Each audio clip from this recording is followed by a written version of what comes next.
નમસ્કાર, મારું નામ છે જવાણ સુનેલ. હું ધોરણ 8માં અભ્યાસ કરું છું. આજે હું તમને એકાગ્રતા વિશે કહીશ. એકાગ્રતા આપણા જીવનમાં ખૂબ જ જરૂરી છે.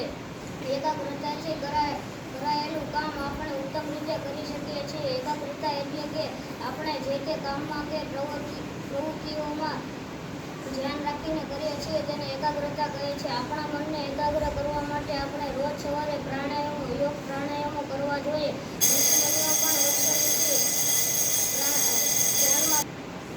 ઋષિમુનિઓ પણ વર્ષો સુધી ધ્યાનમાં બેસે છે. જ્યારે શિક્ષકો આપણને શિક્ષણ આપતા હોય ત્યારે તે શિક્ષણ આપણે ધ્યાનપૂર્વક સાંભળવું જોઈએ. જો આપણામાં એકાગ્રતા હોય તો આપણને પેપરમાં બધું જ સારી રીતે આવડે અને આપણને પેપરમાં સારા માર્કે પાસ થઈને આપણને પ્રથમ નંબર આપણને મળે. જો આપણામાં એકાગ્રતા ન હોય તો આપણને કાંઈ જ યાદ નથી રહેતું અને કાંઈ જ આવડતું નથી. અને આપણા ઘરના સભ્યો અને મિત્રો પણ આપણી ઉપર હસે છે. Very good.